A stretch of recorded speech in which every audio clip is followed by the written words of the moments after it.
selamat datang di channel Materialian. Supaya ilmu material tidak menjadi alien.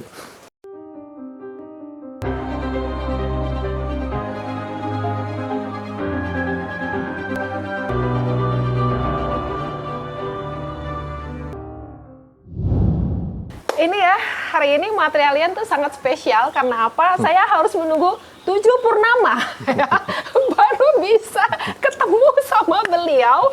Dan kalau dulu kecil ditanya mau jadi apa? Presiden atau mau jadi apa? Direktur. Nah, ini dia, Direktur Pendidikan Institut Teknologi Bandung. Siapa dia? Yaitu sudah ada di samping saya. Ini maksa loh datang ke rumahnya. Jadi setelah 7 purnama ya. Itu adalah Dr. Tech Insinyur Arief Haryanto. Apa kabar, Pak? Terima kasih, baik. Aduh, mukanya dari terakhir ketemu kayak lebih kusut gitu. Ini beban amanah atau gimana nih, Pak? Enggak lah, mana-mana apa. Biasa aja. Oh, jadi direktur biasa aja. Supaya kayak santai aja gitu. Beda ya. Ya udah jam terbangnya tinggi. Nah, Pak, bisa jadi direktur. Mungkin yang nonton nanya, di ITB ada direktur. Padahal kan ada rektor, ada dekan. Ternyata ada direktur loh. Ya, nanti kita kumpas tuntas apa sih tugas direktur dan lain-lain. Tapi sebelum itu, kita kenalan dulu. Saya hebat ini kuliah di mana, Bos? Saya kuliah teknik mesin angkatan 88, seangkatan. Bareng dengan Pak Dekan, bareng dengan Pak WDS, bareng dengan Pak Ridanto. Pak Ridanto itu teman SMA. Oh, teman SMA. Dulu jadi saya Solo waktu atau di mana? Solo, betul. Solo, oke. Saya lahir di Solo, besar di Solo, tapi sejak umur 18 tahun pindah ke sini sampai sekarang. Udah 18 tahun. Ya kan, lulus SMA kan 18. Oh iya, benar. Habis itu lulus 94, saya bukan mahasiswa yang bright seperti Pak Dekan atau Pak WDS. Berarti jangan khawatir ya, gue bright ya. Kalau ujungnya jadi direktur nggak apa-apa gitu. Lulus 94, jadi mundur setahun dari dari waktu normal itu. Karena dulu kan 4,5 tahun dulu kan, saya 5,5 tahun. Arah itu 96 saya sekolah. Nah, itu bedanya tadi saya bilang ke mahasiswanya Bu Mar itu. Ada orang pinter, ada orang yang beruntung, gitu ya. Oh gitu. Nah, Bapak kalau saya itu bagian yang beruntungnya. Oh, pintar dan beruntung kayaknya sih.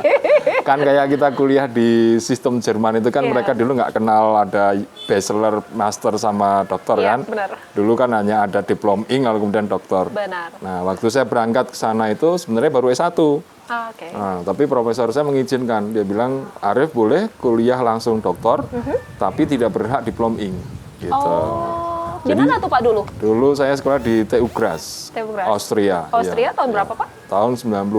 96. Berani ya tamat S1 langsung ke sana. Ya dikasih kesempatan ya sudahlah, ambil take the chance, sudah berangkat. Dan itu bahasa Jermannya baru lulus level B kalau nggak salah. B1. Minimal sudah bisa Entschuldigung. Sampai di sana ngomong bahasa Jerman dialek. Waduh ini apa bener lagi. Di sana gila dialek itu kayak ngeri banget ya. Lulus 99 akhir. Jadi cuma 3 tahun dokter. Oh, nah, 3 tahun, ngakunya nggak bright ya, ngakunya nggak pintar karena beruntung. Lulus dokter 3 tahun, maksudnya, ketahuan ini. Jadi sila-sila saya pulang, Pak Dekan masih sekolah, Pak WDS masih sekolah, saya udah pulang.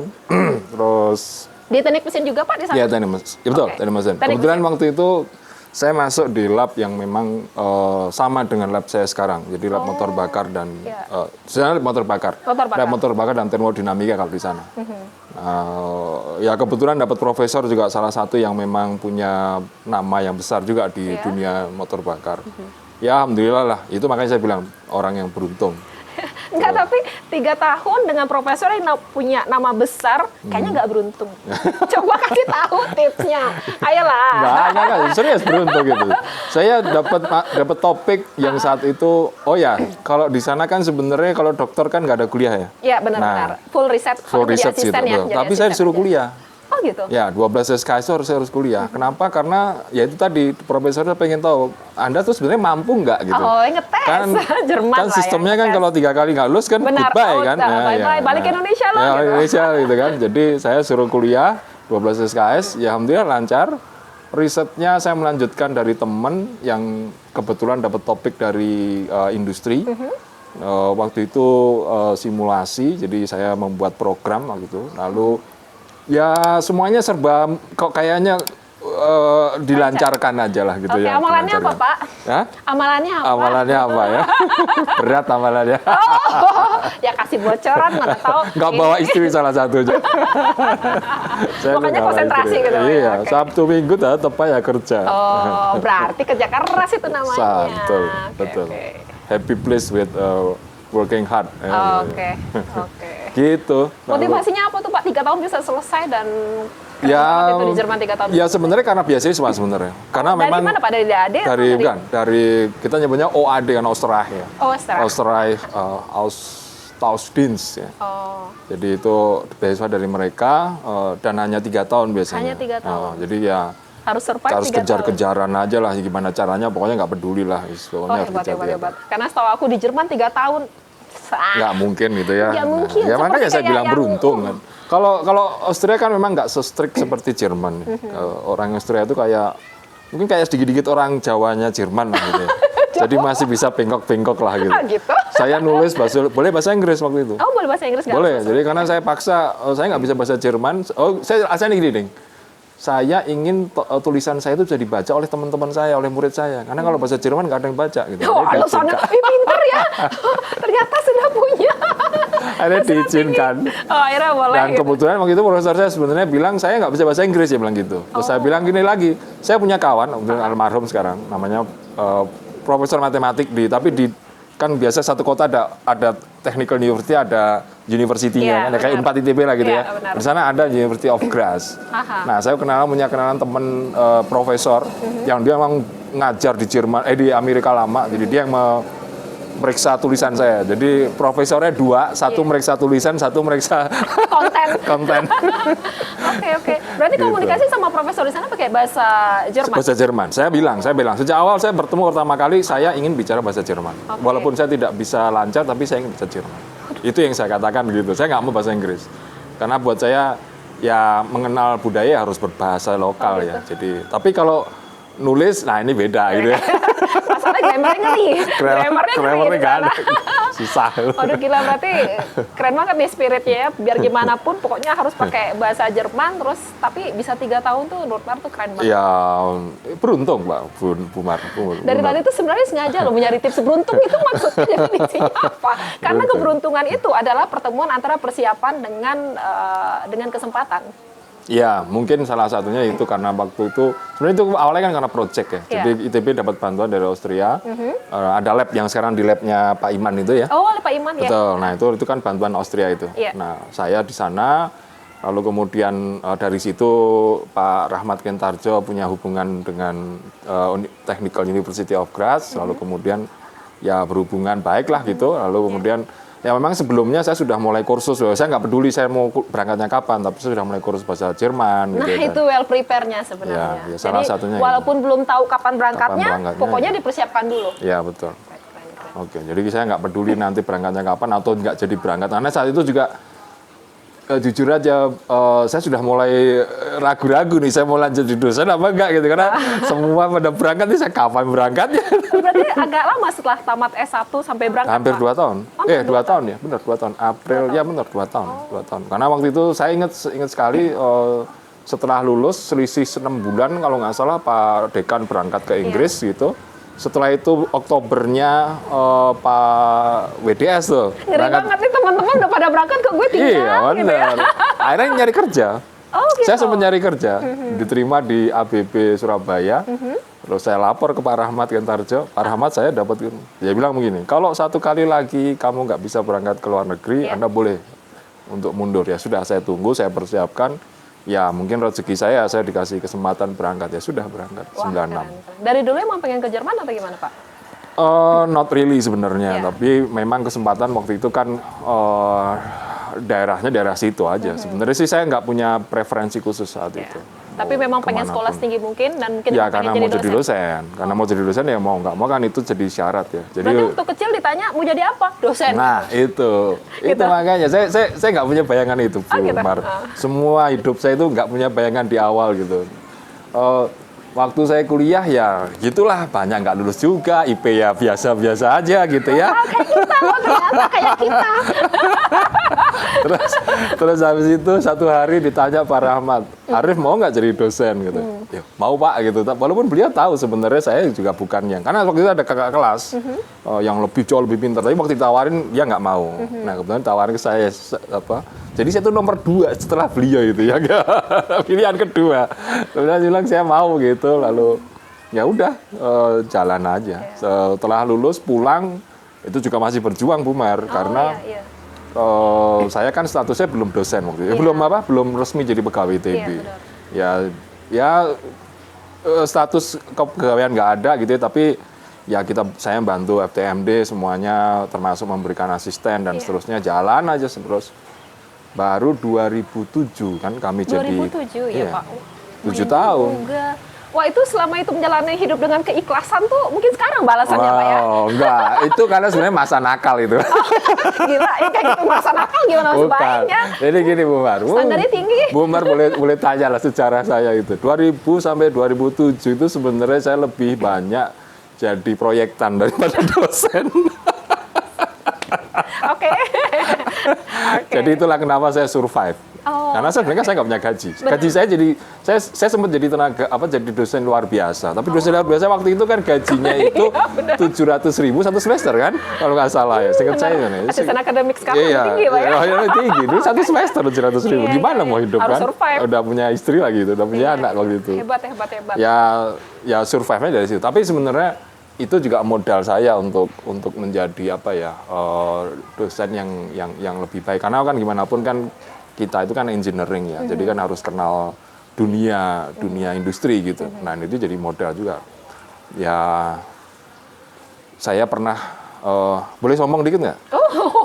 Saya waktu di dosen. Tahun 2000, saya lupa aja, 2018 atau 2018 kalau nggak salah. 2018 itu mahasiswa mesin itu memilih saya sebagai dosen yang berpengaruh gitu. Yang waktu itu dapat penghargaannya dari grupnya Wardah. Oh Wardah Paragon. Kan dulu kan milih tuh. Milih dosen yang berprestasi gitulah. Saya dipilih 2018. Padahal saya bukan dosen yang hebat kayak Pak Nathanael kan, kayak Pak Fulon. 2017 saya jadi kaprodi teladan loh gitu. Makanya aku tuh notice banget kaprodi teladan terus dosen, berarti bener kayaknya emang dari dulu pengen jadi dosen. Enggak. Atau keturunan dosen Pak? Enggak juga. Ya mungkin ya karena itu tadi pengalaman di industri itu kan membuat saya bisa bercerita lebih menarik ya untuk anak-anak ya. Jadi itu mungkin ya menurut saya loh ya. Jadi menurut saya, karena sebenarnya secara keilmuan ya standar saja lah gitu. Saya bukan yang tipe bisa menurunkan rumus kayak Bu Mar gitu yang bisa bisa jadi keluar rumusnya baru gitu, bukan itu. Tapi saya bisa bercerita tentang apa sih yang terjadi di industri karena memang saya ngalamin gitu. Jadi mungkin itu buat anak-anak yang buat mahasiswa itu. Berarti sebenarnya Bapak punya kemampuan untuk menginspirasi mahasiswa. Iya, saya pikir semua dosen pasti menjadi inspirasi untuk cuma levelnya beda. Ini level dewa kayaknya. Makanya dapat penghargaan. Tapi gini loh Pak, kalau Bapak bilang di industri itu justru membuat Bapak jadi semakin banyak sharing dan semakin pengen bertahan jadi dosen. Kadang ada orang sebaliknya. Karena kenal dunia industri, ya udah sono terus tinggalin di sini. Sebenarnya ada keuntungan kenapa kita jadi dosen tapi bekerja di industri. Apa itu? Yaitu kita dihormati. Itu Bu Mar, serius Bu Mar. Kalau saya kemanapun, saya kemanapun, karena saya dilihat sebagai dosen. Jadi kalau ke industri ya respeknya sesama sebagai dosen. Walaupun saya sebenarnya adalah orang yang mengerjakan proyek beliau gitu, tapi saya dikenal dosennya. Itu beda. Itu menurut saya itu privilege gitu ya, yang nggak bisa dinikmati oleh orang profesional. Karena begitu orang profesional bekerja di industri ya dia anggapnya sesama, bahkan kalau dia posisinya di atas ya dia nyuruh-nyuruh gitu loh. Nah itu bedanya. Yang kedua, Pak, ya, betul. Yang kedua kalau kita ketemu dengan mereka dan kita lihat bahwa ada sesuatu yang harus kita benarkan tanda kutip ya, kan kita ajarin dan mereka percaya itu. Artinya oh ini ilmu yang baru untuk mereka. Jadi mereka bukan defensif gitu merasa ini yang saya bosnya, saya yang punya kerjaan, masa saya nggak ngerti gitu lah. Tapi itu terjadi dan beberapa kali, bukan beberapa kali lah, sering saya. Jadi kalau mereka nawarin pekerjaan gitu, jadi saya sampaikan. Menurut kami begini, dan mereka jadi input juga. Bahwa itu mereka jadikan modal untuk neken saya harganya ya saya nggak tahu lah gitu ya. Tapi tapi itu menurut saya sesuatu privilege gitu. Gitu Bu Mar. Dan Mar itu notice banget ya, sosok Pak Arif Haryanto di mataku itu adalah eksekutor banget, gila. Mungkin itu karena dari pernah di industri Pak ya, jadi eksekutor yang sangat gercep banget dan berani.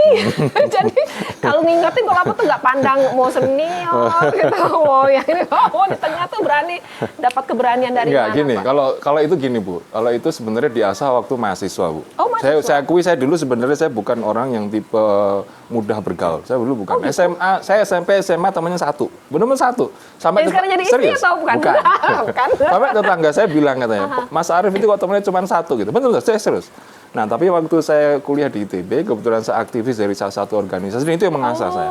Bisa bicara, bisa segala macam lah, sampai meyakinkan orang dan seterusnya. Dan dulu juga udah dikenal mulai jadi orang yang galak gitu ya, yang maksudnya tegas lah gitu. Jadi bukan galak lah, tegas sebenarnya, tegas lah. Tegas, gitu. berani, eksekutor, gercep banget gitu ya. Jadi kayak kombinasi itu antara kadang-kadang ada orang yang eksekutor, gercep, tapi kan nggak berani buat mengungkapkan, membenarkan, meluruskan. Nah, ini aku ngeliat tuh sangat unik, makanya kan aku nunggu 7 purnama ya. Pasti ada sesuatu nih di Bapak gitu. Jadi itu memang terasa ketika kuliah ya Pak? Iya, waktu itu kuliah, lalu kemudian ya betul. Memang setelah itu kan di industri kan kita harus membuat keputusan. Tidak mungkin kita bertanya kepada mereka. Mereka bertanya kepada kita. Ya kita harus membuat keputusan. Dan itu ada risikonya. Dan risiko itu harus kita tanggung gitu. Karena kadang-kadang kan risiko itu tidak hanya sekedar risiko uang gitu ya. Tapi ada risiko-risiko yang lain yang lebih besar. Contoh misalnya kalau ini keputusan menyangkut tentang ada aspek keuangan ya kita harus mempertanggungjawabkan kan gitu. Jadi itu hal-hal yang menurut saya itu memang mengasah juga sih. Betul. Memang, dan saya lihat yang kedua mungkin juga kita sebagai mahasiswa ITB waktu kita kuliah lah itu juga kita terasah sebenarnya untuk menjadi orang yang memang berani mengambil keputusan gitu. Kadang-kadang saya juga nggak sabaran memang, tapi saya selalu mengambil sikap saya harus mengambil keputusan saat itu tapi saya orang impulsif Bu. Saya orang impulsif. Jadi saya akui saya bukan orang yang tipe perencana yang jangka panjang gitu, tapi seringkali saya impulsif. Itu ya kadang-kadang juga bahaya juga sebenarnya. Saya akui itu. Aku sebagai Kaprodi ikut merasakan sejak Pak Arif jadi direk. Ya Allah programnya tiba-tiba malam dia ngomong ini besok kita datang. Bener-bener yang kayak roket curut di belakangnya tuh ngejarin gitu ya. Gila. Ya karena kan masa jadi dirinya beda Bu. Kan kalau zaman normal dulu kan semua bergerak normal. Benar-benar. Sekarang kan tidak. Nah itu loh Pak maksudku. Tuhan memilih Bapak di zaman tidak normal. Di zaman hanya 100 tahun sekali.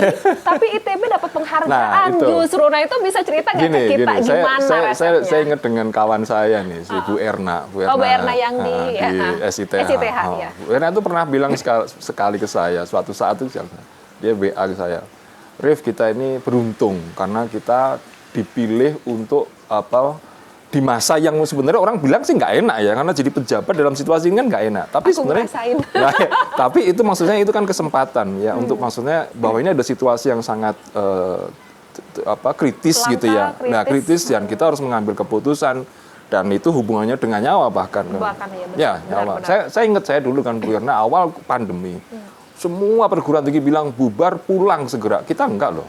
Kita bilang saya sepakat dengan Bu Erna waktu itu dan dengan teman-teman yang lain, kita tahan anak-anak, kita berikan dia bekal dulu, kamu kalau mau pulang seperti apa caranya, sampai kita berikan suratnya dan segala macam ya. Jadi artinya kan itu sesuatu yang menurut saya tidak bisa dinikmati oleh pimpinan yang lain gitu ya. Karena masanya nggak ngalamin. Tentu orang nggak akan pengen punya masa itu. Tapi buat saya itu suatu privilege gitu. Jadi kayak sesuatu yang 100 tahun, let's say 100 tahun terjadi lah Pak ya. Dan Bapak di titik itu dan bisa menghadapinya tuh dengan berarti kan nggak ada contohnya sebenarnya sebelumnya keputusan-keputusan dan menurut saya bisa survive dengan program yang banyak. Habis itu dapat penghargaan ITB nomor 1, gue ikut bangga sih. Maksudnya selama ITB agak turun gitu ya, terus juga selama masa justru daring itu dari kita tuh bisa memberikan pelayanan terbaik segala macam dan itu keren banget sih menurut aku. Ya karena memang ya tentu kan saya tidak bekerja sendiri ya, artinya kan ya memang bahwa secara teknis saya banyak bekerja, iya betul. Tapi levelnya kan level ya keputusan-keputusan saja. Untuk yang teknis detailnya kan tetap di Kaprodi kayak Ibu, kemudian dosen gitu. Tentu semuanya sebenarnya prestasi yang baik ya. Hanya beda saja lah. Jadi orang kan melihatnya kalau mau dibandingkan dengan yang lain, saya juga bilang nggak bisa, karena sama seperti ada kawan yang orang tua mahasiswa kita begitu, kemudian dia tanya, Irif ini kenapa kok jadwalnya belum ada segala macam. Saya jawabnya, ini tuh belum pernah kejadian gitu. Jadi mohon maaf kalau memang belum terencana dengan baik gitu. Ya memang kita nggak pernah punya contoh, nggak ada model di tempat lain. Kita harus coba trial, yang mudah-mudahan kita berharap tidak error gitu. Jadi itu aja yang kita usahakan. Tapi keputusan cepat masa saat ini memang penting. Oleh sebab itu ya semua pihak lah harus tahu gitu. Tidak hanya sekedar kita internal ITB, tapi juga orang tua, termasuk masyarakat. Saya senang ya waktu saya pernah ketemu Pak Gubernur waktu ITB Ultra Cycling itu waktu. Oh yang Ultra. Dia bilang ke saya gitu. Bukan saya, ke kami lah waktu itu, karena dia kan flag off gitu. Dia bilang silahkan menikmati masa rendahnya COVID gitu. Artinya beliau menyatakan bahwa ini kesempatan baik, manfaatkan yang produktif. Nah, pada saat kita turun ya, kami sepakat di kantor WRM, ini harus dimanfaatin, harus kuliah nih, segera nih, masuk dulu gitu. Nanti naik ya stop lagi. Bahwa orang bilang, loh kenapa di stop naik? Ya memang seperti itu, kita kan nggak tahu cycle-nya mau kapan. Gitu. Itu salah satunya, gitu.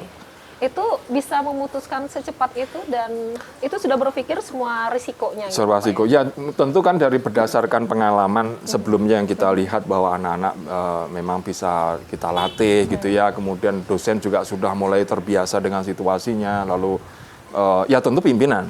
Ya itu Bu Rektor. Bu Rektor kalau bilang ini enggak, ya enggak gitu. Tapi kalau Bu Rektor bilang ini ya saya akan jalankan. Artinya bahwa sebenarnya keputusan paling kritis itu tetap di pimpinan Bu. Saya hanya sekedar mengusulkan. Pandangan saya begini, dan bukan selalu dituruti. Saya mengusulkan luring itu sudah lama, setahun, tapi ya nggak pernah disetujui dulu karena pimpinan melihat ini belum masanya gitu. Ya saya jalankan sesuai dengan yang diarahkan gitu. Ya kira-kira kurang lebih seperti itulah. Jadi Pak Jaka model beliau yang ya beliau kan orang sabar gitu ya. Kesannya beliau nggak sabar ini. Bukan, maksudnya beliau namanya sembiring, tapi kalau ada soal ledak-ledak lebih kelihatan saya gitu. Haryanto. tapi beliau pasti akan jadi rem juga gitu. Artinya kalau memang jadi pasangannya ideal lah gitu Pak ya. Ya paling tidak di kantor WRM ini lengkap lah Pak Supriyadi yang sangat pengalaman, kemudian saya ya dengan model saya gitu, ada Mas Pras yang sangat halus gitu ya, mengayomi semua mahasiswa didengar gitu. Kalau saya kan ini ngapain lah gitu ya. Tapi Mas Pras itu luar biasa, Pak Yusef dengan karyanya yang memang luar biasa. Tadi yang nomor 1 itu sebenarnya Pak Yusef itu sebenarnya yang membuat kuliah online kita itu bisa nomor 1 itu kan, karena sebenarnya kan beliau yang nge-push terus. Kami hanya directing aja lah. Lalu Pak Andri dengan non-reknya, ya lengkap lah. Iya, berarti kayak ini tuh sebenarnya hasil kerja tim, semua kerja sama dari semua pihak gitu Pak ya, dan juga pokoknya ITB menghadapin ini sama-sama. Sama-sama, gitu betul. Ya, sama-sama. Betul, dan itu pertentangan kenceng Bu. Serius Bu, saya rapat kayak merasa saya diserang semua orang, saya pernah. Saya merasa saya di atas angin, saya pernah gitu. Dan itu selalu terjadi seperti itu. Dan itu tidak pernah berhenti. Mungkin orang melihatnya situasinya, ada keputusan, padahal sebenarnya di belakang layar itu pergolakannya banyak. Dan saya ingat sekali waktu itu kan kejadian Maret ya. Kemudian April kan kita wisuda itu. Benar. Nah, acara wisuda pertama itu, wah itu kan ramenya luar biasa. Tapi ya kita firm keputusan seperti ini. Ada yang suka, ada yang nggak suka. Buat saya itu wajar saja, nggak ada masalah gitu. Jadi ya tidak semua keputusan pasti bisa ditelan dengan baik oleh visivitas. Apalagi memang kalau kata Pak Wi, aroma di ITB itu demokrasinya sangat luar biasa gitu ya. Orangnya semua pintar, semuanya juga punya ego gitu. Nah, itu pernah ngerasa down nggak sih Pak kalau misalnya ternyata mengeluarkan suatu keputusan yang tidak bisa menyenangkan semua pihak, terus ya mungkin ada serangan tuh, pernah nggak membuat Bapak mundur kalau Bapak yakin? Kalau mundur sih enggak ya? Pernah, kalau down pasti pernah, capek gitu ya. Ya paling saya terus sepedaan 100-200 kilo gitu. Ngeri. 100 kilo, lari 50 kilo gitu ya. Lihat ya, maksudnya 50 kilo, 100 kilo, kadang ke Cirebon tuh lari, ada orang kayak gini. Enggak. Itu ya hanya hobi aja. Tapi pernah, pastilah itu capek itu pasti ada. Tapi ya lagi-lagi kan, dan saya beberapa kali membuat kesalahan fatal. Mungkin saya buka aja. Saya pernah buat fatal, sangat fatal sekali. Saya akui saya. Tapi mungkin belajar dari situ ya Pak ya? Iya, pimpinan melihat bahwa itu salah, tapi pimpinan memberikan saya kesempatan lagi, ya saya lanjutkan gitu. Karena sebenarnya kan banyak keputusan. Jadi mungkin kalau tadi soal direktoratnya itu kan sebenarnya kan kami ini kan mulai dari penerimaan sampai nanti lulus, sampai alumni pun ada di kantor kami. Jadi keputusan-keputusan itu banyak keputusan yang kritis dan terkait dengan hukum ya, karena status hukum kan. Dan kadang-kadang status masa depan gitu ya. Benar-benar diberhentikan, nggak diberhentikan. Ya, ini kayaknya seru ya. Tapi sebelum itu jangan lupa dulu like, comment, and subscribe gitu ya Pak ya. Thank you. Sekarang mengurus dari mulai penerimaan mahasiswa, kemudian dan juga administrasi akademiknya. Jadi kenapa sebabnya dari Desember ke Januari itu kan pendek sekali itu, makanya banyak yang komplain kan. Kok ini jadi pendek? Nah, nggak ada liburan itu ya. Itu sebenarnya selama mahasiswa menjalankan hal-hal yang memang harus dilakukan pada tepat waktu, kita itu lancar semua. Sistem kita itu sudah terstruktur dengan baik, sangat bagus sekali.